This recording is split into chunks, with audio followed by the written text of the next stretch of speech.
Hi, and welcome to Axelbank Reports History and Today, conversations with America's top nonfiction authors and why their books matter right now. I'm Evan Axelbank, and today we're going to speak with Helene Stapinski and Bonnie Siegler, the authors of The American Way, a true story of Nazi escape, Superman, and Marilyn Monroe. Helene has written 3 memoirs, has reported for the New York Times, and teaches at NYU.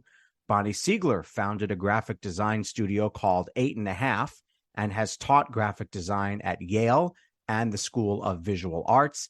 Helene and Bonnie, thank you so much for being here. Thanks for having us.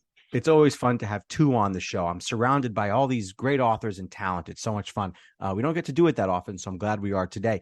Before we start our interview, I want to invite listeners to our Patreon page to ask for your support in keeping the show going. Go to patreon.com/AxelbankHistory. We will donate part of your contributions to a charity that promotes children's literacy. Marilyn Monroe, Superman, and Jules Schulback? Which one of these doesn't belong? Well, Helene and Bonnie say, in fact, each of their stories belongs. Each of their stories reveal a key part of American history or even the American way itself. When you put them together, you have a key part of the 20th century, when Bonnie's grandfather filmed one of the most iconic moments in American pop culture history. We will get to Helene's role in telling this story. But first, Bonnie, how did you uncover the film, and I mean it film, that you had long doubted ever existed? I never really doubted it, I have to say. It sounded like you did a little bit, but yeah. I know. But my grandfather he talked about it. He just told it. He told the story many times. And other people in the family had seen it when he would share it in the 50s. But I was born in the 60s and I had never seen it. So it was just like a fascinating thing. You know, maybe it's true. I assume it's true, but the film could be gone. I didn't know. And I was never a big Marilyn Monroe fan, really. So it wasn't that big a deal. But when he was moving from his apartment and we were cleaning it out, I found it he was a furrier. So I found it in his pelt room in his apartment in a Where else would it be? I know. That's where one keeps such things. The 16 millimeter film was loose in a D'Agostino's bag. And for those who don't know, D'Agostino's is a grocery store in Manhattan. And it was loose with other films. It was like spaghetti in there, you know, and we didn't know if it was the film. So we took the whole D'Agostino's bag home. My husband is a filmmaker and he put it up on a reel-to-reel so we could look at it. And instantly we knew, white dress, black background. It was just like unbelievable. It was like finding buried treasure. It really incredible.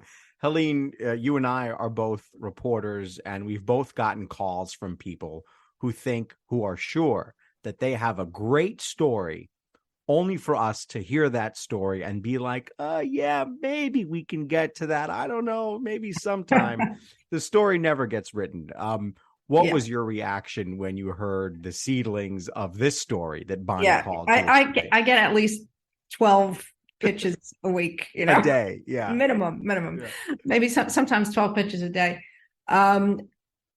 It sounded fantastic, you know, and then no kidding, right? And right away the bell went off, you know, and so I met with Bonnie. We went to lunch, and she had the footage on her phone, and she showed me the footage of her skirt blowing up. So you knew each other. You already No. She knew someone who knew me. Yeah. And the person, she was looking for somebody to write a story about the film and about her grandfather. And this person was like, oh, I know the exact person to do it. So she put us together, but you know, you never know. People are crazy. I could have met Bonnie. She could have been a screwball, you know, whatever. And so we met, and she shows me the film, and it's just astounding. You know, it's incredibly beautiful footage. It's very crisp and clear. And, you know, the lights were shining on her from the movie set, you know, and he was just like 5 feet away. So it's just incredible footage. So it kind of took my breath away. But then she told me the story about her grandfather's escape from Nazi Germany.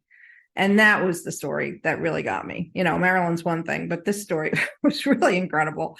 And so the combination of the two of them, you know, you couldn't really lose. So I pitched it to the Times, and they took it. and it went viral. It was one of those stories that just went around the world and back again. Yeah. And and then a few years went by, and that's when Bonnie, said we should write a book about my grandfather. All right. So Bonnie, just brief us here. What had you heard about this film? What did he tell you was on it? And, how did you react to it as he told you that I got this film, trust me? I mean, he was a storyteller, and all the stories about him in the book I know from him getting up at even if it was 3 people, he'd stand up and tell stories. So I heard it a lot.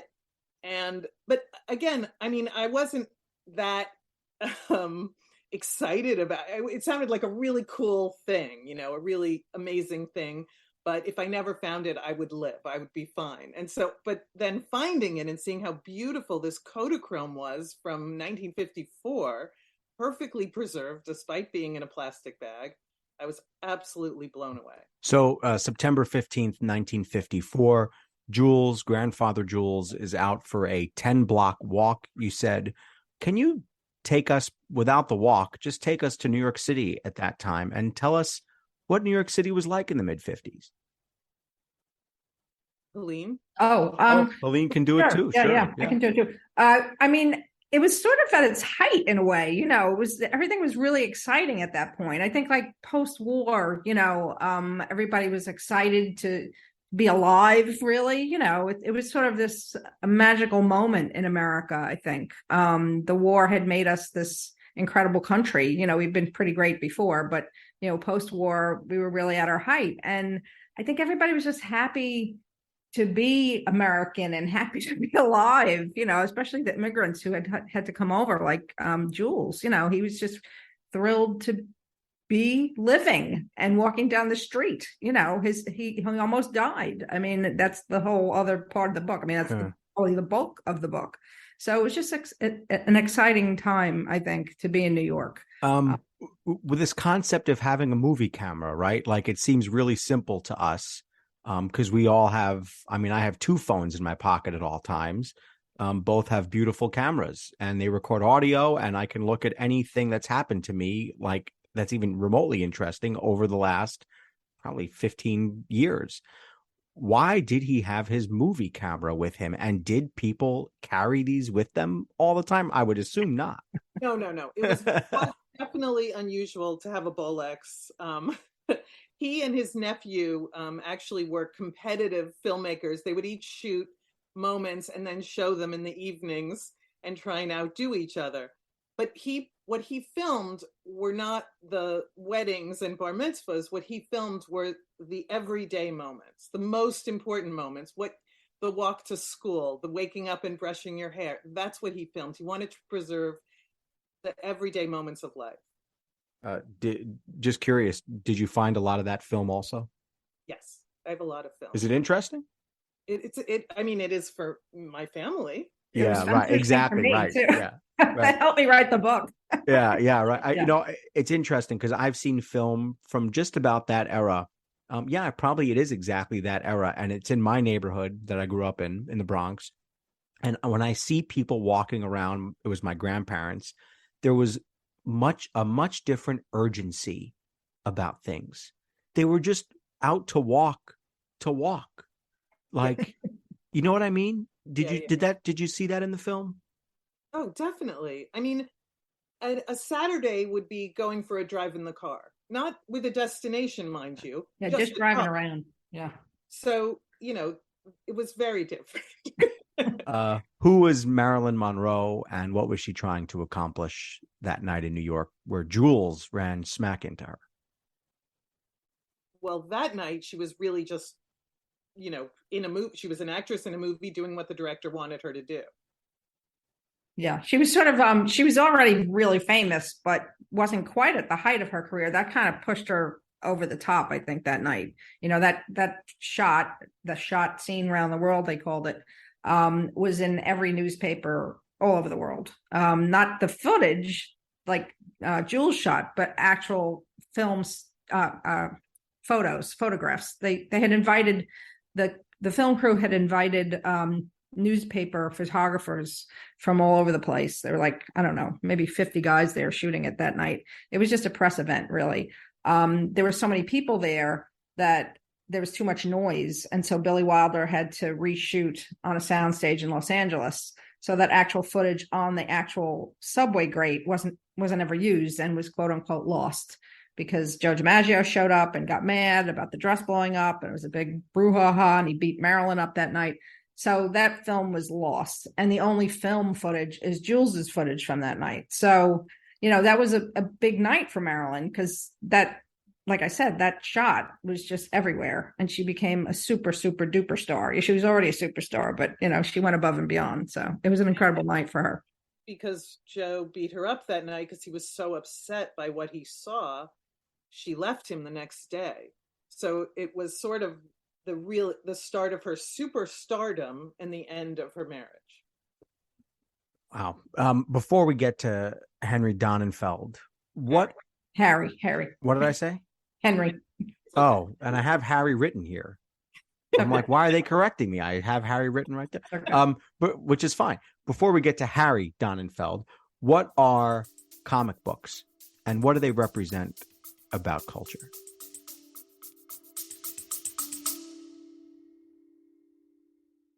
Baking from our childhoods just sticks in the memory, doesn't it? We never set off on holiday without piles of Tupperware. And there'd always be Bakewell slice, flapjacks, and tray baked scones in the boot. Do you not do that, Lisa? Yeah, no. Sadly, I do not stack the Tupperware in the back of the car when we go off on holiday. Oh. Welcome to Small Ways to Live Well, a new podcast from the Simple Things magazine. Season 2 is a pick-me-up tonic that helps us make the shift from winter to spring. A 6-week suggestion box full of things to note, notice and enjoy about the season. Search for Small Ways to Live Well on your podcast app.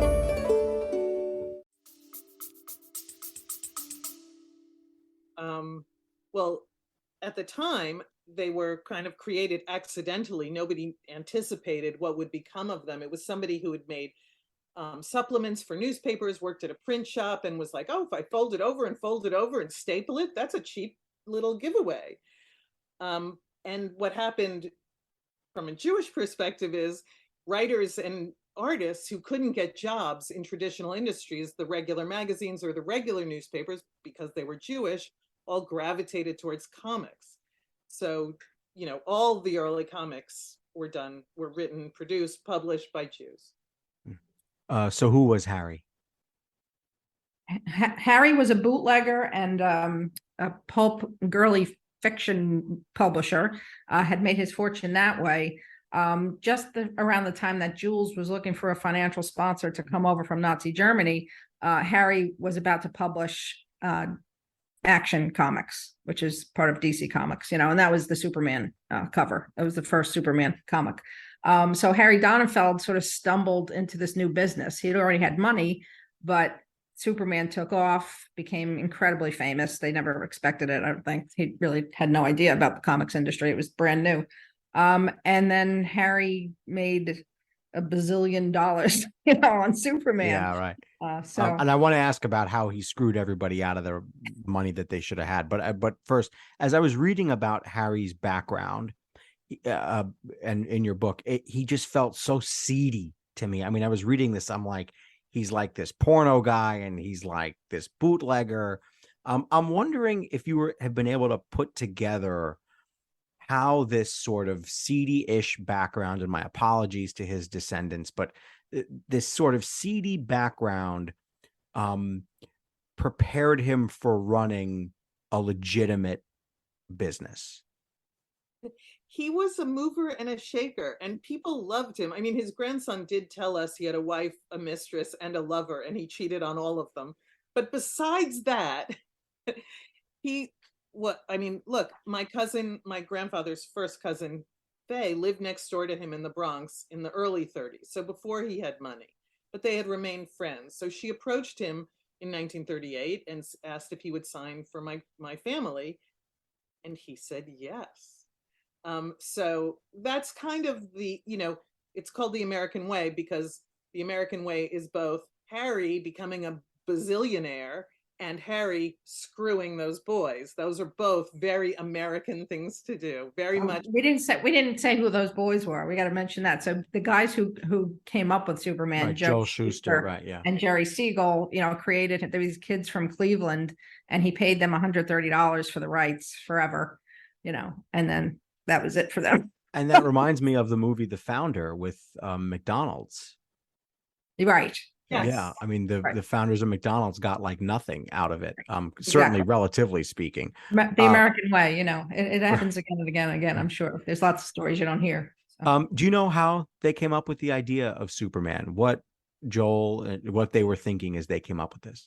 Joe Siegel and Jerry Shuster. No, Joe Shuster and Jerry Siegel. We're not good with names here. While correcting. They were huge science fiction fans. That was their thing. They loved, and science fiction was like a brand new term. They had to they joined clubs for, science fiction readers because it was the only way for them to get new material. They also loved there's a few early books that are cited as huge influences on what they did.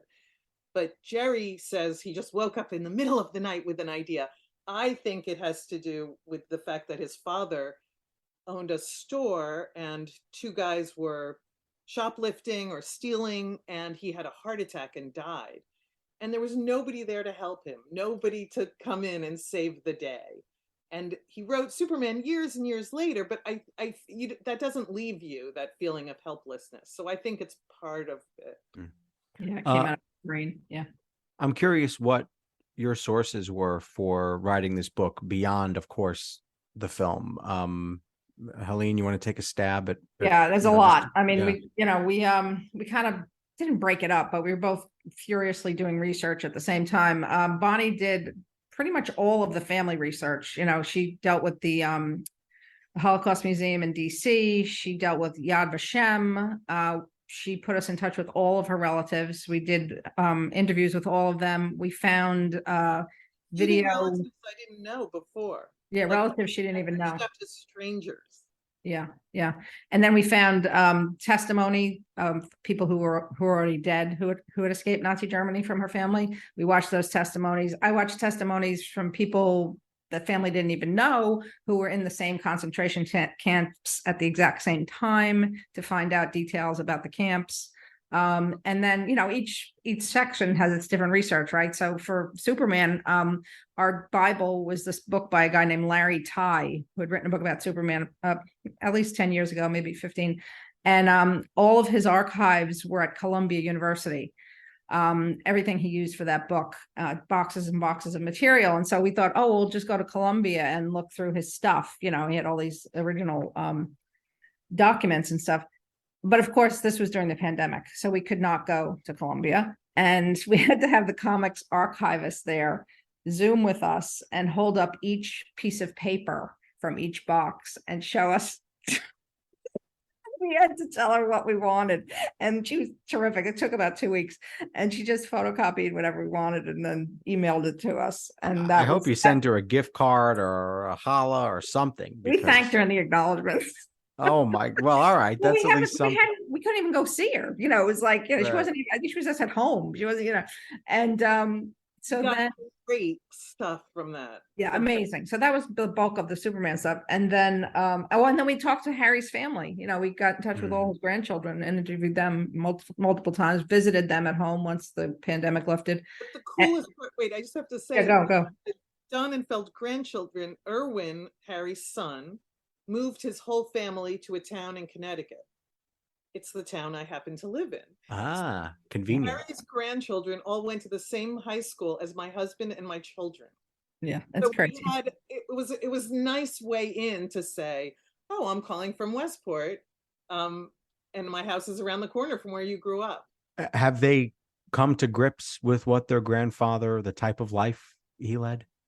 Yes, but they love the book because we're showing a different side of Harry than has been previously discussed. Yeah, well, Harry was kind of written out of history. Nobody even talked about him because of the bootlegging and the girly pulps and stuff. And he was a gambler and he was kind of mob connected.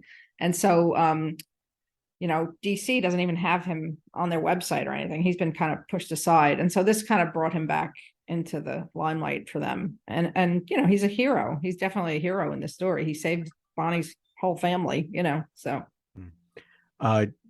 Did you folks write the book in sections, each of you one section at a time, and put them together, or did you write them together, literally word by word?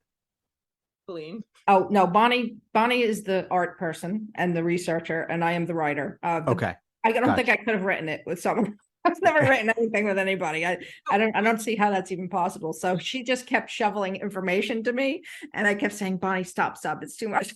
And I think I'm the luckiest girl in the world, because I was like, I want to get an article about Opie in the New York Times. I need someone. And I got Helene.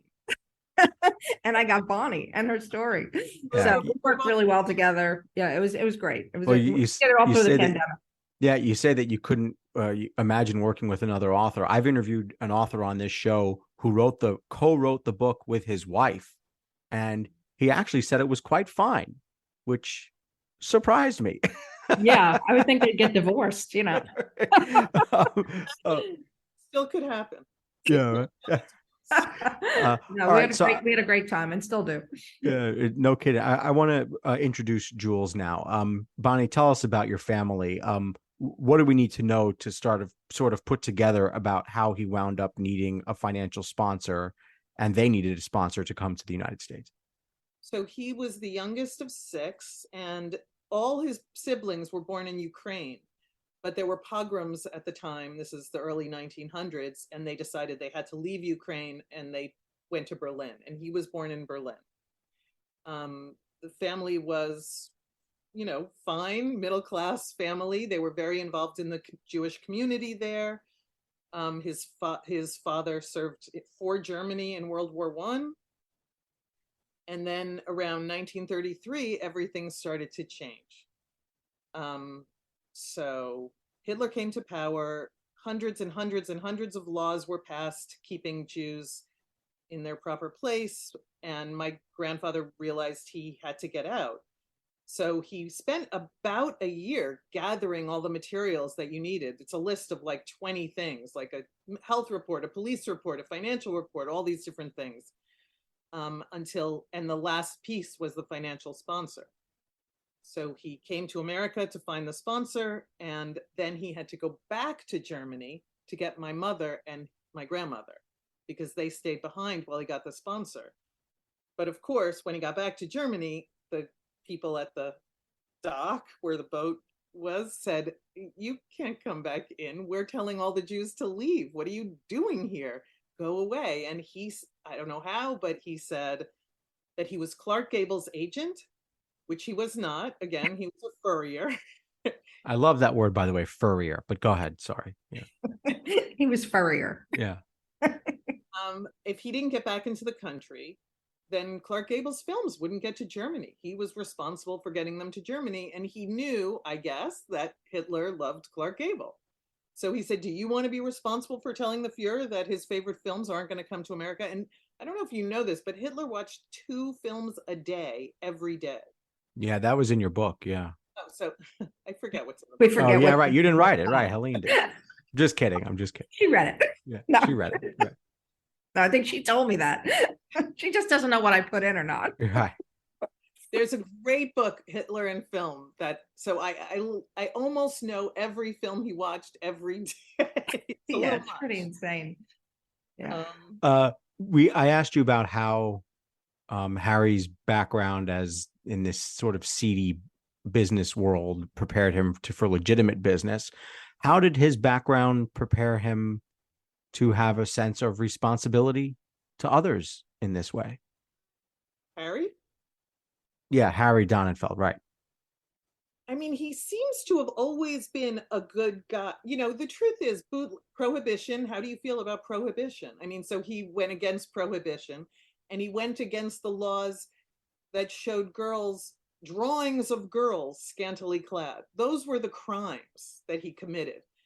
Yes, he was mob related, but the crimes weren't murder or anything like that. He also had a partner, Jack Leibowitz, who was an accountant, who was very business oriented. So Harry was the guy who went around shaking everyone's hand, slapping them on the back, and Jack was the, backbone of the business. He was the money guy. Yeah. I want to have both of you take a shot at this one. The title, The American Way. As soon as I saw it, as soon as I saw the cover, which is just designed incredibly, I've seen thousands of book covers, and Bonnie's design of this cover is just extraordinary. I immediately said we have to do this on the show. But you say The American Way, which when you see it on the old 1950s or 60s George Reeves Superman, it makes you feel so good, the American way. But you say in this book it's used a bit ironically. I want to hear from both of you. What is the warning in this book? Well, we can both do it. I mean, The American Way, it's two sides of the coin, right? It's Harry Donenfeld buying Superman and making it this great success, but at the same time screwing over the two guys who invented Superman, right? That's the American way too. The American way is letting Jules and his family into America, but keeping at bay thousands and thousands of other Jews who wanted to come in and who died as a result of not being allowed in. That's also the American way. So there's a flip side to it always, so it's a good thing, the American way, but it can also be pretty negative. So we've got the Statue of Liberty on the cover with her back turned, and that's not an accident. So Bonnie, you want to take a crack at it? It's really, it's the same reason, truth, justice, and the American way. And America, has done incredible things and horrific things. And this book touches on both of them. Really, that's what it's about. Yeah, it's Marilyn too. It definitely applies to her too. I mean, she had this great success, but at the same time, she was sort of destroyed by it. She was pigeonholed into these stupid roles, but she was a really amazing woman, and she had her own company, and she pushed the boundaries of sexuality for women, when that wasn't allowed, and she was punished for it. So that's the American way, and that's still going on. So Yeah, she wasn't ashamed of her nude photos. She felt she had nothing to be ashamed of for having taken the photos when she needed the money, or for enjoying sex, which was a radical concept at that time. Right. Another point in the book is that Jules himself became a hero. Bonnie, you want to explain that? Yes, absolutely. Well, he was a great man. And he really appreciated family and life, and he lived it to the fullest, and he paid it forward. So he became the mayor of his block, which meant that he made this up. He just took care of everybody on the block. Anybody who needed help, he was there, whatever it was.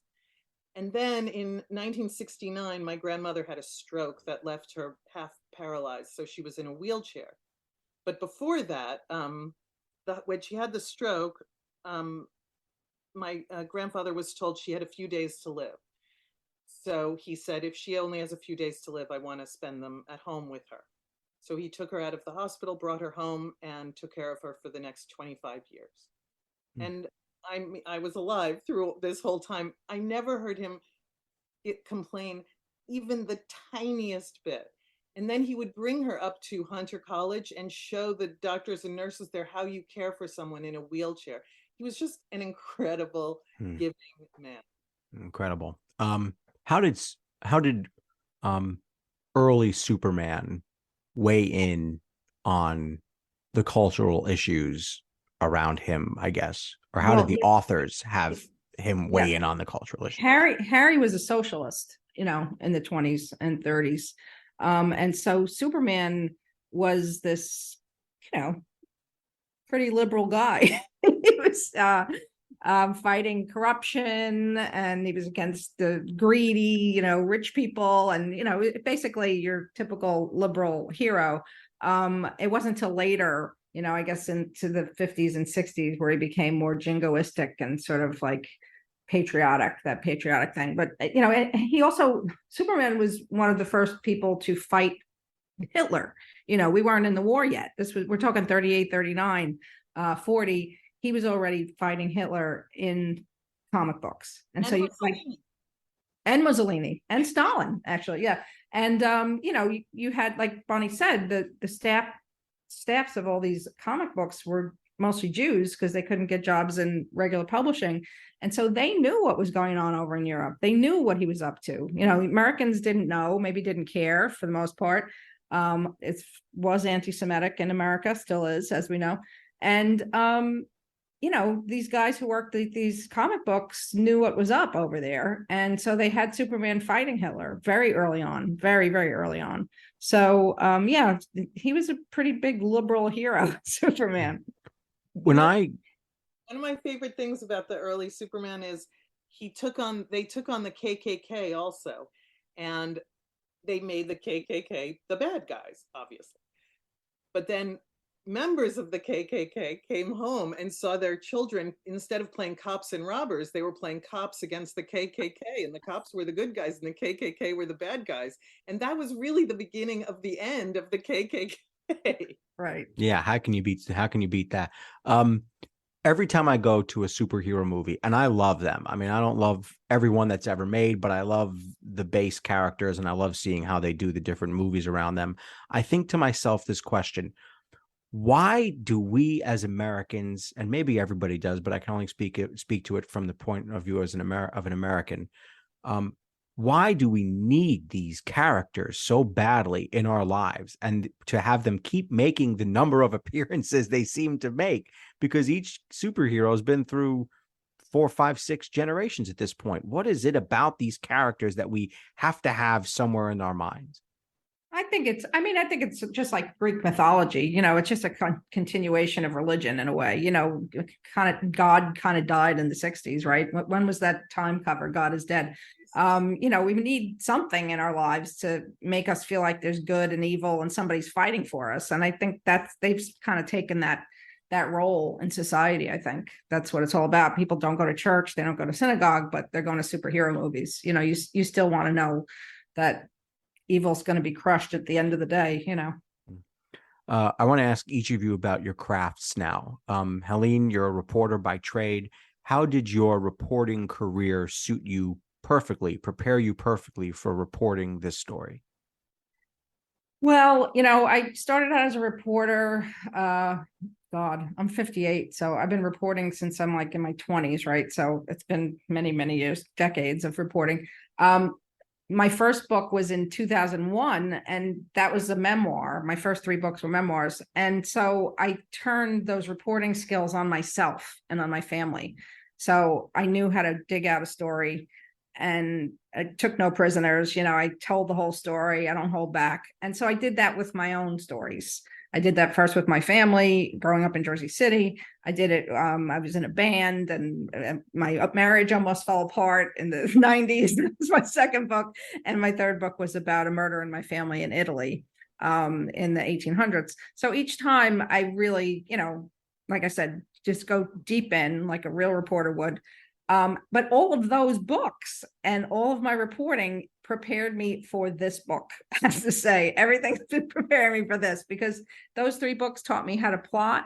It taught me, pacing. It taught me character. And this is my first non-memoir, so. Was that hard to adjust to, where you're writing about? I was afraid it was going to be hard because, with memoir, you're sort of like, you can kind of fudge it a little bit sometimes, it's like, this is what I remember, whether it's right or wrong, this is what I remember.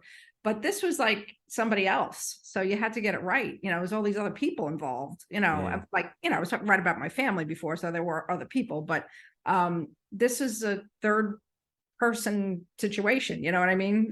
So I really had to do the homework. I had to interview everybody. Not that I don't do it in the other cases, but it was a little scary because I was like, oh, maybe I'm not going to be able to pull this off, But I think we talked to enough people and we did enough research, and Bonnie certainly did enough research. I had to stop her at times. I was like, Bonnie, stop. I can't catch up with you. It was just amazing. She just kept finding amazing stuff and just kept tossing it my way. And it was my job to tie it all together and to see the crossover and, how things fit together. It's like putting a puzzle together, really, Bonnie, your craft, you're a graphic designer. How do you critique the way Superman has been drawn over time? Good one. Wow. Well, I mean, I love the graphic design of Superman. Everything, the colors, the costume, the S. The S shield, Jerry and Joe did it because their last names started with S too. So they loved the S shield. I think I love what they did. I a lot when they were, they were rejected for 5 years. Superman was rejected over and over again. They said it was too primitively drawn and too primitively told. I thought it was perfect. I love what they did. They used as few lines as possible, and I think that's the way to go always. Meaning the way the character was drawn, it was sort of he had sort of a soft front and the underwear thing and the triangle and the cape, and that was it. Pretty simple, right? Cape is the reason they added the cape was you couldn't show Superman was going fast when you were drawing him if there wasn't a cape flying behind him. And he didn't fly originally. That was only introduced for the radio show. He could leap buildings, but he couldn't fly. He would leap, yeah. He leap could jump tall buildings. Leap tall buildings in a single bound. Yeah. Now Superman is drawn muscular, but my question would be, why does he need those muscles? I mean, do the muscles make the difference here? Right? He doesn't need them. Muscles. No. He has other powers. I want to ask, as you've seen this book come together, and like you see that it's just like a book now, and it's sitting right here, and your family story is in this book. Is it satisfying for you? Do you feel like it has enough in there to say this is a good representation of my family's story? Oh, absolutely. It's perfect. But, I had a goal. I wanted the Holocaust to be part of conversation, and education about the Holocaust to be part of conversation while our country started to move towards authoritarianism and fascism. So we made it incredibly, it is an uplifting story, but we made it fun and exciting and adventurous and a page turner. And, just under the surface is this message that we can't let this kind of hate take over our country. Do you think Superman would work today, either of you? Do you think Superman would work today if someone tried to build a representation of American life into one fictional character? If it was going to be created right now in 2023. Would it work? Yeah. Harry Potter worked. Yeah, there's so much noise though. You know what I mean? Back then there wasn't so much stuff going on. These days it's like there's just so much static out there. I feel like he might have gotten lost in the in the shuffle. I don't know. Now it would have to be a Black woman superhero. What can the story of Marilyn Monroe teach us about the moment we're living through right now? Well, I think if Marilyn Monroe were still alive, she'd definitely be protesting, against the abortion ruling by the Supreme Court. She was a real feminist. I don't think people see her that way. I certainly didn't see her that way when I was growing up. I just thought she was some bubble-headed blonde and didn't know anything about her. And then once we started researching her, I saw, that she really was ahead of her time. So I think, she'd be out there with us. Also, she self-invented. She was orphaned, essentially. She grew up in a bunch of foster homes. People passed her off from one person to the next, married her off at 16. And then look what she did with herself. She became the most famous woman in the world and married 2 incredible men. She did that all by herself. She was not given anything. Yeah, she really worked for it. When she worked at the studio, she was up really early in the morning. She was taking fencing lessons, writing lessons, acting lessons. She was doing everything. A lot of the other starlets that they had hired would just roll in around noon. She was already at work for several hours. She really made it happen. Really did. And it wasn't just sleeping around. She actually didn't sleep with the guys who could help her. That was one of her things. She slept with the wrong people, probably.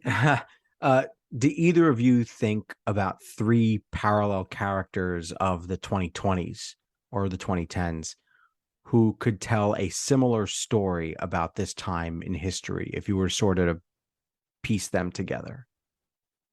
Right now? Go away and come back? I'd have No, to like think about that. if you were going to take three people, let's say a certain type of family that captures what's going on in world history, and a superhero figure, you mentioned Harry Potter, or some figure in pop culture, a fictional character, and then an actress or actor who represents all of this, would it be possible to ever fit pieces like that together to tell the modern day story? I think we need to get farther away. Like in 2040, we'll be able to talk about what the 2020s was. Yeah, call us in 20 years and we'll let you know. But yeah, I mean, the immigration thing obviously is still going on. That's happening every day in different places, mostly, obviously Central and South America. And other places, right? The Middle East, people are trying to get out of places. They're going to die or they can't feed their kids or whatever. So that's still happening all the time. The Me Too movement, I think, has definitely moved the needle as far as women go in Hollywood. We finally got some female directors who are allowed to direct movies. Women are allowed to be in movies after they're 30, years ago, you never saw a 60-year-old woman unless she's playing some old lady, so that's definitely changed. And then the superhero stuff, I don't know. Like you said, maybe Harry Potter. I don't know who's around these days. I don't even know. Who's the character? I have to think about that. What would Jules say about this? Because he he kind of plays it off, right? Like, of course you found the film. I told you it was there. He asked me when he found out when I was in my 20s, I was working at MTV. He said, "Oh, good. Now you can make the movie about my life." So not that he understood what music television was, but he understood media and he understood he had a story to tell. So he would be really pleased with this. He told her she had to name it The Signature because of that signature from Harry Donenfeld. He knew that was a turning point for him. And so we named that chapter where they go to get the signature, The Signature. So we didn't name the book that, but there's a pretty pivotal chapter called The Signature. The book ended up encompassing more than just his life. Yeah. 6 years, I think it took to write this, or at least to get here. You probably didn't go all the way through, but 6 years to write this. Does that feel like a long time or a little time? Well, it was divided up because it was a few months for the article, and then we were just friends for a couple of years.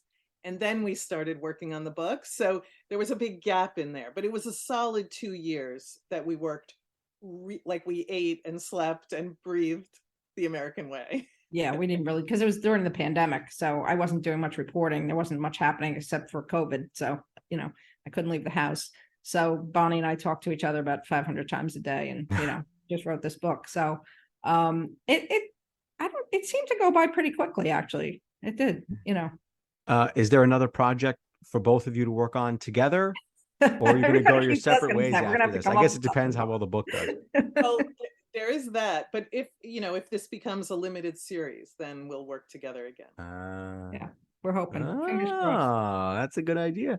I want to hear from both of you about the work you guys do I guess this was your daily job, but how is the graphic design world these days?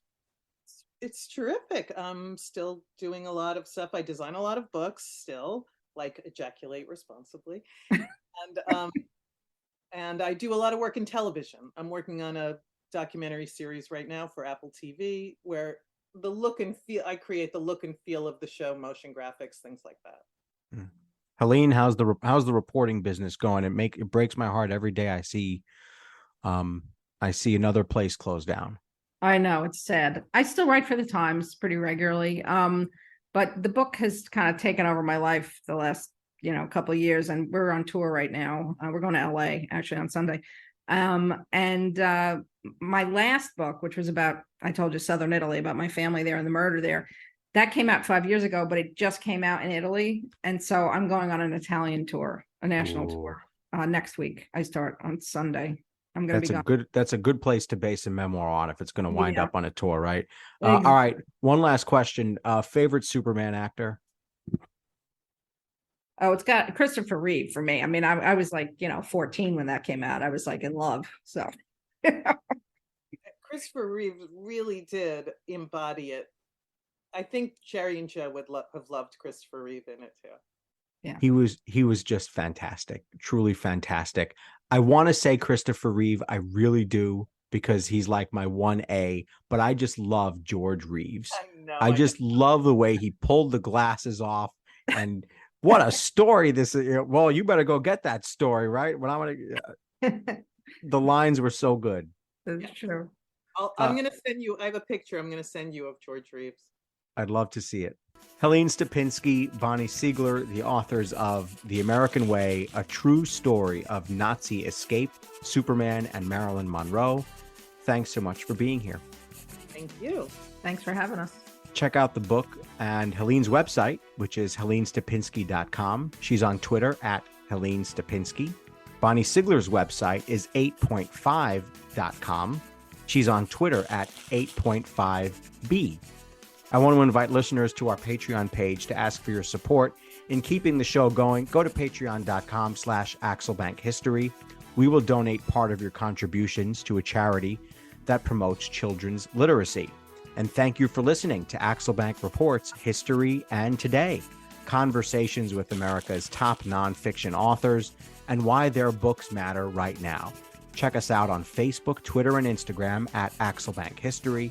We update those with clips from the show, guest announcements, and book recommendations. We will see you next time. Thanks.